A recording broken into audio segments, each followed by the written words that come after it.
मेरे प्यारे मित्रों, मैं राजनंदन प्रसाद एक बार फिर आपके सामने। मित्रों, शिक्षा विभाग में नित्य नए पत्र निर्गत किए जा रहे हैं। विभाग तो शेर हैं ही, लेकिन जिला शिक्षा पदाधिकारी उससे भी कई कदम आगे निकल चुके हैं। शिक्षा विभाग तो आदेश दे ही रहा है, साथ साथ जिला शिक्षा पदाधिकारी उससे भी बढ़ चढ़ करके पत्र निकाले जा रहे हैं। मित्रों, चुनाव का वक्त है। इस चुनाव के वक्त में इस तरह का पत्र आना शायद इतिहास बना दिया गया है। पहले जब चुनाव का समय आता था तो सरकार झुक जाती थी, सरकार लोगों के कल्याणकारी योजनाएं लेकर आती थी पहले ही, और उसी रास्ते पर वो चलती थी ताकि जनता का दिल जीता जा सके और उनसे कुछ सरकार के प्रति मदद मिल सके। मित्रों, आज स्थिति बिल्कुल उल्टा है। अन्य विभाग, बिहार में कई विभाग हैं, सभी विभाग एक तरह से काम किए जा रहे हैं, उसकी कोई चर्चा नहीं है। बिहार में चर्चा सिर्फ और सिर्फ शिक्षा विभाग का है। वो विभाग जो जनता से जुड़ा हुआ है, आम लोगों से जुड़ा हुआ विभाग है। सरकार को मालूम है कि शिक्षा विभाग का एक बड़ा ही अत्यंत महत्वपूर्ण भूमिका है इस चुनाव में भी, और चुनाव के पहले और चुनाव के बाद भी। मित्रों, शिक्षा विभाग के द्वारा जो नित्य नए नए कृत्य किए जा रहे हैं, उस संबंध में लोगों को मालूम हो चुका है। वे तो परेशान हैं ही, लेकिन सरकार इसी बीच एक सर्वे कराती है। सर्वे में क्या कराती है कि शिक्षा विभाग का जो नकेल कसा जा रहा है उसे जनमानस पर क्या प्रभाव पड़ रहा है। आपको मालूम होना चाहिए, बिहार में शहरी क्षेत्र में सरकारी स्कूल 20% है और 80% ग्रामीण इलाके में है। 80% ग्रामीण इलाके में होने का मतलब सरकार की भूमिका और बढ़ जाती है। चुनाव का समय है, ये तो आपको भी मालूम है। तो सर्वे में ये आया कि ग्रामीण लोग बहुत खुश हैं। क्यों खुश हैं? कि शिक्षक प्रताड़ित हो रहे हैं। उन्हें इस बात का मलाल है कि जो शिक्षक मेरे गांव में 4,000 5,000 में बहाल हुए थे, आज उनको 40,000 रुपया मिल रहा है। उन्हें इस बात की खुशी नहीं है कि ये वही शिक्षक है जो उनके बच्चों को पढ़ाए, 6 में पढ़ाए, 7, 8, 9, 10 तक पढ़ाए। उस समय वेतन कितना कम मिलता था, शिक्षक अपना परिवार कैसे चलाते थे, उससे उनको मतलब नहीं है। और आज ग्रामीणों के बच्चे उस समय के आज विभिन्न जगहों पर कार्यरत हैं, काम कर रहे हैं और अपने परिवार का तो भरण पोषण कर रहे हैं। जो माता पिता गांव में रह गए हैं उनका भी भरण पोषण कर रहे हैं। लेकिन इन ग्रामीणों को कौन समझाए? वे इस बात से बहुत दुखी हैं कि शिक्षक कल भी आते थे, आज भी आते थे, लेकिन उन्हें इस बात की खुशी है कि आज शिक्षक अपमानित हो रहा है, प्रताड़ित हो रहा है। हर मिनट हर सेकंड कोई ना कोई स्कूल में धावा बोल रहा है, शिक्षकों का वेतन कट रहा है।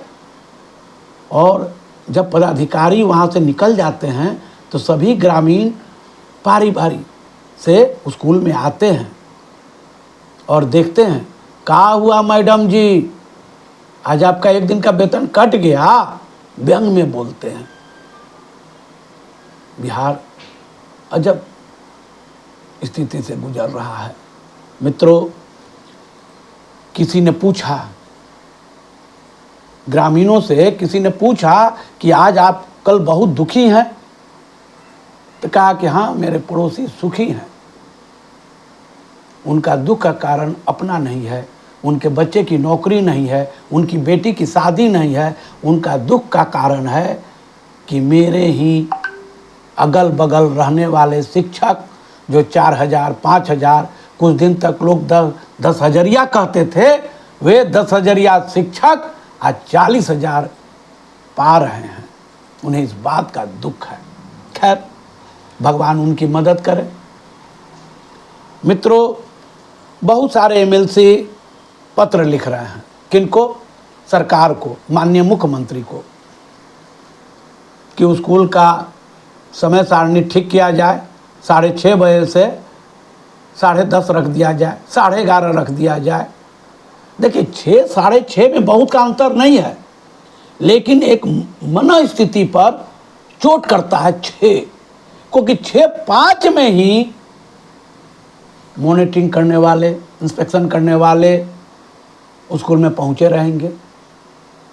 सरकार का उद्देश्य 1% भी बच्चों की पढ़ाई से नहीं है। मैं साफ साफ बता देना चाहता हूं, शिक्षकों की पढ़ाई से अगर सरकार को मतलब होता तो वरीय पदाधिकारी स्कूल में जाते, वहां जो कमी होती उसको देखते, उसको ठीक कराते। लेकिन इससे सरकार को कोई मतलब नहीं है। सरकार को मतलब सिर्फ और सिर्फ उनकी वेतन कटौती है। कैसे हम उनकी वेतन को काटें। अच्छा, वेतन भी इतना ज़्यादा नहीं मिल रहा है शिक्षकों को कि आप उनकी वेतन कटौती करके सरकार अपने खजाने को भर ले। खजाना नहीं भरने वाला है शिक्षकों के पूरा वेतन काटने से भी, लेकिन सरकार इसी में खुश है। मित्रों, जिन शिक्षकों का वेतन कट रहा है, आप कल्पना कीजिए कि आप शिक्षक हैं और आपका वेतन कट गया, क्या कल आप उसी उत्साह से पढ़ा पाएंगे? हरगिज नहीं। ये भ्रम निकाल ले लोग। जिन जिन शिक्षकों का वेतन कट रहा है वे मन लगा के नहीं पढ़ा पाएंगे। मैं साफ शब्दों में बता देना चाहता हूं कि शिक्षक को प्रताड़ित करके, शिक्षक को अपमानित करके शिक्षकों से आप बच्चों को नहीं पढ़ा सकते। शिक्षकों को से अगर पढ़ाना है तो उन्हें पर अपनापन दिखाना होगा, उनसे प्यार जताना होगा, उनको अपने परिवार का सदस्य मानना होगा और उन्हें प्रोत्साहित करना होगा, तभी शिक्षक पढ़ा पाएंगे। मित्रों, सभी को मालूम है आज तक स्कूल 8 से 10 तक चला। ग्रीष्मावकाश में गर्मी की छुट्टी, जो छुट्टी 1 जून से मिलती थी वो छुट्टी अप्रैल में ही मिल गई। ठीक है, अप्रैल में भी गर्मी थी लेकिन छुट्टी मिल गई। सरकार के कागज पे ग्रीष्मावकाश हो गया। और हुआ क्या? शिक्षकों को 8 से 10 आना है। जो शिक्षक साल भर में इसी गर्मी का छुट्टी का इंतजार करते हैं कि अपने माता पिता से मिलेंगे, अपने बच्चों को देखने जाएंगे, अपने पुराने वाले घर में जाएंगे, गांव जाएंगे, वे नहीं जा सके। सरकार के आला अधिकारी जब जहां हैं तभी वो छुट्टी पर जा सकते हैं, उन्हें छुट्टी पर जाने से कोई रोक नहीं सकता है। लेकिन इस गर्मी में भी शिक्षक 2 घंटे के लिए अपनी पूरी छुट्टी बर्बाद हो गई उनकी, और वो न घर गए, न अपने माता पिता से मिले, और वो अपने कर्तव्य का पालन करते रहे। मैं बार बार एक ही बात बोल रहा हूँ, आपको भी लग रहा होगा क्या बोल रहा है, लेकिन सच्चाई है। छुट्टियों के मौसम में भी आपने ट्रेनिंग कराया और शिक्षक गए। हर बार आप जब जब आदेश दिए शिक्षक का उसका अनुपालन करते गए। मित्रों, एक बात मैं और बता देना चाहता हूँ। बिहार में एक लहर चल रही है। शिक्षकों को अपमानित करना तो है ही, बिहार की शिक्षा व्यवस्था को चौपट करना भी है। उसके स्तर को इतना गिरा देना है कि जो बड़े परिवार के बच्चे हैं वे बिहार छोड़ दें, बिहार से बाहर चले जाएं पढ़ने के लिए। ऐसा माहौल बनाया जा रहा है, छवि बनाई जा रही है। मित्रों, आपको जानकारी होगा, एक वक्त था दुनिया के लोग बिहार में पढ़ने आते थे। नालंदा विश्वविद्यालय में, नालंदा में पढ़ने के लिए दुनिया के लोग आते थे। ये शिक्षा का गढ़ हुआ करता था। और आज क्या स्थिति है? बिहार के बच्चे अन्य प्रांतों में जा कर के पढ़ाई कर रहे हैं, वहीं से प्रतियोगिता परीक्षा में पास कर रहे हैं और नौकरी पा रहे हैं। वे बिहार आना ही नहीं चाहते हैं। मैं व्यक्तिगत तौर पर भी कई आईएएस लोगों को जानता हूं जो बिहार के होते हुए बिहार कैडर नहीं ले पाए, नहीं मांगा। उन्हें मिल रहा था पर उन्होंने नहीं लिया। बिहार का क्या माहौल है। एक समय था बिहार 2005 से 2010 तक बहुत अच्छा बिहार चल रहा था, सब कुछ ठीक ठाक था। 10 के बाद ग्रहण लगते लगा और आज 2024 आते आते बिहार बेपटरी पर चला गया। चरमरा गई है यहाँ की स्थिति। कोई देखने वाला नहीं है, न मंत्री के स्तर से, न मुख्यमंत्री के स्तर से। एमएलसी, एमएलए बार बार सरकार से निवेदन कर रहे हैं कि शिक्षा विभाग को तंदुरुस्त किया जाए, ठीक किया जाए, लेकिन मुख्यमंत्री को तो खुद मालूम है कि मैंने तो खुद कहा विधानसभा विधान परिषद में कि स्कूल 10 से 4 किया जाए, तो मेरी बात तो सुनी ही नहीं गई। महामहिम राज्यपाल की बात सुनी ही नहीं गई, तो बार बार कहने से क्या फायदा। आज बिहार में एक सुपर चीफ मिनिस्टर है, उनके आगे माननीय मुख्यमंत्री भी बौना बन के रह गए हैं। ये दुखद बात है। बिहार का विकास उनके कदमों से आगे बढ़ रहा था, कर कमलों से। मित्रों, बिहार बहुत आगे बढ़ रहा था, लेकिन पता नहीं क्या हो गया कि आज बिहार उस ऊंचाई को छू नहीं पा रहा है और कोई बोल नहीं पा रहा है। मित्रों, ये दुखद बात है। मॉनिटरिंग होनी चाहिए, होती रही है, हमेशा होती रही है, हर समय होती रही है, इसमें कहीं दो राय नहीं है। स्कूल को अगर 6:30 से 10:30, 11:30 कर दिया जाता तो शायद बेहतर होता, और गर्मी जैसे जैसे अधिक पड़ती सरकार उसमें निर्णय लेती। ये अच्छी बात है। मित्रों, जो शिक्षक 2006 में बहाल हुए, आज उनकी उम्र 55 के लगभग हो गई होगी।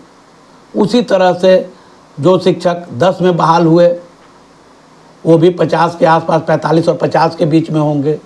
जो 12 में बहाल हुए होंगे उनकी भी आयु लगभग 35 से 40 के बीच में हो गई होगी।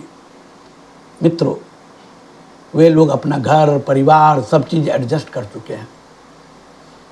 शिक्षा जिला संवर्ग का होता रहा है, पहले भी था। पहले भी जो शिक्षक बहाल हुए पटना जिला में या विभिन्न जिला में, वे वहीं से रिटायर कर जाते थे। ऐच्छिक स्थानांतरण होता था। भागलपुर से लोग पटना आए, पटना से भागलपुर गए, दरभंगा गए, मधुबनी गए, सिवान छपरा गए, या सिवान छपरा गोपालगंज से पटना आए। ये पहले भी था। आज जो स्थिति है वो ऐच्छिक नहीं है, वो आदेश के तहत आपको छोड़ना है। सरकार आदेश देगी कि आपको कौन सा जिला जाना है। कहने के लिए तो 3 विकल्प मांगा जा रहा है सक्षमता परीक्षा पास करने वालों से, लेकिन वो 3 जिला में कौन सा जिला उनको मिलेगा उन्हें भी नहीं मालूम। मित्रों, शिक्षक कल भी बच्चों को मन लगा के पढ़ाते थे, आज भी पढ़ाते हैं। मैं एक ही बात सरकार से निवेदन करूंगा, आपने कुछ काम बहुत अच्छे किए हैं, इसमें कहीं दो राय नहीं है। बिहार में ज़्यादा शिक्षक बहाल हुए, आपके नेतृत्व में बहाल हुए, ये उपलब्धि है। शिक्षकों का वेतन 4,000 5,000 से आज 40-50 हज़ार रुपया अगर मिल रहा है तो ये आपकी उपलब्धि है। हम ये मानते हैं कि आपने बहुत अच्छे अच्छे कार्य किए हैं, लेकिन कुछ कार्य आप भी देख रहे होंगे। इतना ज़्यादा मॉनिटरिंग कहाँ पकड़ा रहे हैं। 10, 20, 50, 100, जहाँ लाखों शिक्षक हों इस राज्य में, 6 लाख के लगभग, वहाँ अगर 1000, 2000 शिक्षक अगर 5 मिनट 10 मिनट के लिए पकड़े गए और वो एक प्राथमिकता बन के समाचार बनता है, छपता है, विभाग उसको प्रचारित करता है कि कि आज इतने शिक्षक पकड़े गए, ये उपलब्धि है? ये तो शर्म की बात है। इसको शर्म के रूप में देखना चाहिए ना। ये शिक्षक क्यों पकड़े गए? 5 मिनट 10 मिनट, ऐसा नहीं है कि घंटों लेट जा रहे हैं, सिर्फ 5 मिनट 10 मिनट का खेल है। 5 मिनट के लिए अधिकारी आते हैं, फोटो खींचना है, हस्ताक्षर करना है, विलंब हुआ वो उतने ही शिक्षक का फोटो लेते हैं और आगे बढ़ जाते हैं। आज ही कल ही शायद कल परसों में नालंदा जिला शिक्षा अधीक्षक का एक पत्र आया है। वे क्या लिखते हैं? पत्र देखकर अजब लगता है। प्रतिदिन स्कूल का मॉनिटरिंग करना है, इंस्पेक्शन करना है, अच्छी बात है। प्रतिदिन जो अधिकारी या कर्मचारी स्कूल जाएंगे वे प्रथम पाली यानी सुबह 6 बजे से 9 बजे तक एक बार करेंगे और दूसरे अधिकारी या कर्मचारी 10 से 1:30 बजे के बीच में करेंगे। और कल के लिए जो प्रथम पाली में कर चुके हैं वे अब दूसरे पाली में करेंगे, और जो दूसरी पाली में कर चुके हैं वो प्रथम पाली में करेंगे। बेहतर होता कि एक कर्मचारी या अधिकारी की नियुक्ति हर स्कूल में की जाती, जो समय से स्कूल के गेट पर आके खड़े हो जाते, कैमरा लगा रहता और एक एक शिक्षक की मॉनिटरिंग होते रहती। शिक्षक भी अब इस बात के लिए तैयार हो चुके हैं कि भाई आपका काम मॉनिटरिंग करना है, हम आपके कर्मचारी हैं, आपका अधिकार है, आप अपने अधिकार का पालन कीजिए और हमें पढ़ाने दीजिए। सुकून के साथ हम बच्चों को पढ़ाएं, बच्चे आगे बढ़ें, ये उनकी उपलब्धि होगी। आखिर शिक्षक की नियुक्ति सिर्फ एक ही उद्देश्य से होती है ना, कि वो बच्चों को पढ़ाए। लेकिन क्या हो रहा है? केवल जांच के नाम पर लोग शिक्षकों को प्रताड़ित कर रहे हैं। और एक बात और बता देते हैं, ये शिक्षक कौन है? शिक्षा विभाग के तहत जो स्कूल है, मिडिल स्कूल, प्राइमरी स्कूल या हाई स्कूल, मैं साफ साफ आपको बता देना चाहता हूँ, मिडिल स्कूल जिसमें प्राइमरी स्कूल भी शामिल है, उनमें लो मिडिल क्लास और मिडिल क्लास के परिवार के बच्चे पढ़ाते हैं जो डीएलएड किए हुए हैं। बीएड वाले भी पढ़ाते हैं, लेकिन बीएड वाले ज़्यादातर हाई स्कूल में पढ़ाते हैं। कुछ लोग की नियुक्ति हुई है, अब शायद उनकी नियुक्ति भी नहीं हो, लेकिन डीएलएड की पढ़ाई आप किसी भी अच्छे अधिकारी के बच्चों को पढ़ते हुए नहीं देखा होगा। ये लो मिडिल क्लास के बच्चे ही डीएलएड करते हैं और वो प्राइमरी स्कूल में शिक्षक बनते हैं। और वो क्यों बनते हैं? सिर्फ कमाई का जरिया। सुनने में तो खराब लगेगा, लेकिन केवल अपने परिवार का भरण पोषण करने के लिए वो शिक्षक बनते हैं। अब शिक्षक बन गए, निश्चित वेतन उनको मिलने लगा, अब आप वेतन कटौती करते हैं, उनकी तो मानसिक स्थिति बिगड़ती ही है, साथ में उनके परिवार भी इस बात को लेकर के झेलते हैं कि पापा का, मम्मी का 1 दिन 2 दिन या 1 सप्ताह का वेतन कट गया, अब क्या होगा? राशन वाले को पैसा देना है, कैसे दे पाएंगे? सब्जी में कटौती करो, खाने में कटौती करो, कपड़ा अब नहीं खरीदाएगा, पुराने कपड़े में त्योहार मना लो। क्या स्थिति हो गई है? खुशहाली खत्म हो गई है परिवार की। मित्रों, मैं माननीय मुख्यमंत्री महोदय, शिक्षा मंत्री महोदय, विभाग के अपर मुख्य सचिव महोदय, मैं आप लोग के लिए भगवान से प्रार्थना करता हूं कि आप स्वस्थ रहें, प्रसन्न रहें, आगे बढ़ें, आप और आगे बड़े पदों पर जाएं। लेकिन बिहार के शिक्षकों को बकस दें, उन्हें जिंदगी जीने दें, उन्हें प्रताड़ित न करें। वे भी आपके परिवार के हैं, उन्हें भी उनका हक मिलना चाहिए, उन्हें सम्मानजनक जीवन जीने दें, ऐसी मेरी प्रार्थना है। कोई भी शिक्षक नहीं चाहता कि उनके अपर मुख्य सचिव मंत्री महोदय या बिहार के मुख्यमंत्री उनके कारण अपमानित हों। इसलिए मित्रों, उन पर रहम कीजिए, रहम कीजिए, रहम कीजिए। मित्रों, मैं राजनंदन प्रसाद, अंत में हर बार की तरह मेरे चैनल को आप सब्सक्राइब कीजिए, शेयर कीजिए, बेल आइकन दबाइए और शेयर कीजिए। मित्रों, आपका सहयोग मिल रहा है, मुझे बहुत खुशी है। आपका सहयोग भविष्य में भी ऐसे ही मिलते रहे, यही मेरी कामना है। मित्रों, बहुत बहुत धन्यवाद। जय हिंद, जय भारत।